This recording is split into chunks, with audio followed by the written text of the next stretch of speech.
दोस्तों बात करने वाले हैं ऑप्टिमस इंफ्राकॉम स्टॉक के बारे में। देखो स्टॉक के बारे में दो सबसे इंपॉर्टेंट चीज बताने वाला हूं, साथ में स्टॉक में एक बड़ा खुलासा भी यहां पे करने वाला हूं। सबसे पहले स्टॉक के बारे में जो दो सबसे बड़ी चीज बताने वाला हूं वो स्टॉक के पिछले 5 साल के रिटर्न के बारे में और दूसरा स्टॉक के होल्डिंग पैटर्न के बारे में। अगर आप किसी भी स्टॉक की फंडामेंटल एनालिसिस करते हो और आपने उस स्टॉक के पिछले 5 साल के रिटर्न पे नजर डाली और उस स्टॉक के होल्डिंग पैटर्न को समझ लिया तो समझ लो आपने उस स्टॉक की 60 से लेके 80-90% तक डीप फंडामेंटल एनालिसिस कंप्लीट कर ली। उसके अलावा कुछ बचता नहीं फिर स्टॉक में देखने के लिए। आपको एक अंदाजा हो जाएगा कि भाई उस स्टॉक में अगर आप उस स्टॉक के पिछले 5 साल के रिटर्न देखते हो तो वहां से आपको एक पैटर्न देखने को मिलेगा। वहां पे आपको एक आइडिया नजर आएगा कि भाई वो स्टॉक में शॉर्ट टर्म में वो स्टॉक ज्यादा रिटर्न देगा या लॉन्ग टर्म में ज्यादा रिटर्न देगा, या कितने कितने टाइम ड्यूरेशन, शॉर्ट टर्म में कौन कौन से टाइम ड्यूरेशन है जहां पे ज्यादा गिरावट देखने को मिल सकती है, या लॉन्ग टर्म में वो कौन कौन से टाइम ड्यूरेशन है जहां पे ज्यादा गिरावट या फिर भर भर के रिटर्न आपको देखने को मिलने वाला है। साथ में उस स्टॉक में मैक्सिमम कितनी ज्यादा गिरावट हो सकती है और उस स्टॉक में मैक्सिमम कितना रिटर्न देने की क्षमता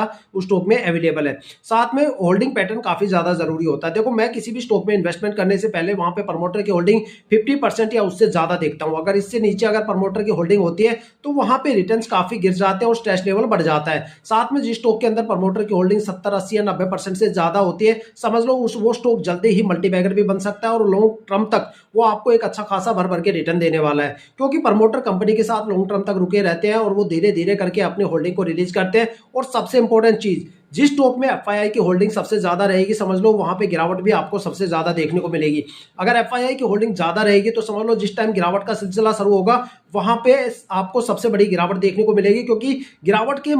जब गिरावट का टाइम स्टार्ट होता है तो एफआईआई वाले सबसे पहले बिकवाली करके निकलते हैं। आपने अगस्त, सितंबर और अक्टूबर में देखा होगा एफआईआई ने कितने बड़े लेवल पे वहां पे बिकवाली की है। एफआईआई का मतलब होता है फॉरेन इन्वेस्टर्स, वो इन्वेस्टर्स जो इंटरनेशनल और ग्लोबल मार्केट में इन्वेस्टमेंट करते हैं, उनकी फंडामेंटल एनालिसिस हमारी एनालिसिस से काफी ज्यादा एडवांस होती है। जब उनको पता चलता है इंटरनेशनल मार्केट में पिटाई का माहौल शुरू हो गया तो वो यहाँ पे सबसे पहले बिकवाली करके निकलेंगे। इसलिए हमेशा स्टॉक के अंदर प्रमोटर की होल्डिंग ज्यादा से ज्यादा देखो और एफआईआई की होल्डिंग कम से कम देखो, कभी स्टॉक के अंदर लॉस नहीं खाओगे। अब इस स्टॉक के जो पिछले साल के 5 साल की मेरे पास सामने स्क्रीन पे इसके रिटर्न खुले हुए हैं, उस रिटर्न को देखते हुए मैं आपको बताता हूं भाई इसके होल्डिंग पैटर्न भी काफी जबरदस्त है और ये स्टॉक एक मल्टी बैगर स्टॉक है। यहाँ पे देखो 2-3 साल में कुछ रिटर्न्स कम हुए लेकिन इतने ज्यादा भी कम नहीं हुए, क्योंकि यहाँ पे धीरे धीरे प्रमोटर की होल्डिंग में थोड़े से चेंजेस हुए, लेकिन फिर भी पावरफुल स्टॉक है। अगर इसके रिटर्न के बारे में बताऊं तो 1 वीक में स्टॉक में लेस देन 1% की गिरावट हुई है, एक महीने में स्टॉक में 3.5% की गिरावट हुई है, 3 महीने में 14% की गिरावट यहाँ पे हुई है, 6 महीने में स्टॉक ने 116% का रिटर्न दिया है, 9 महीने में 153% का रिटर्न दिया है, 1 साल में 121% का रिटर्न है, 2 साल में 127% का रिटर्न, 3 साल में 122% का रिटर्न, 4 साल में 680% का रिटर्न और 5 साल में 2427% का रिटर्न। और यहाँ पे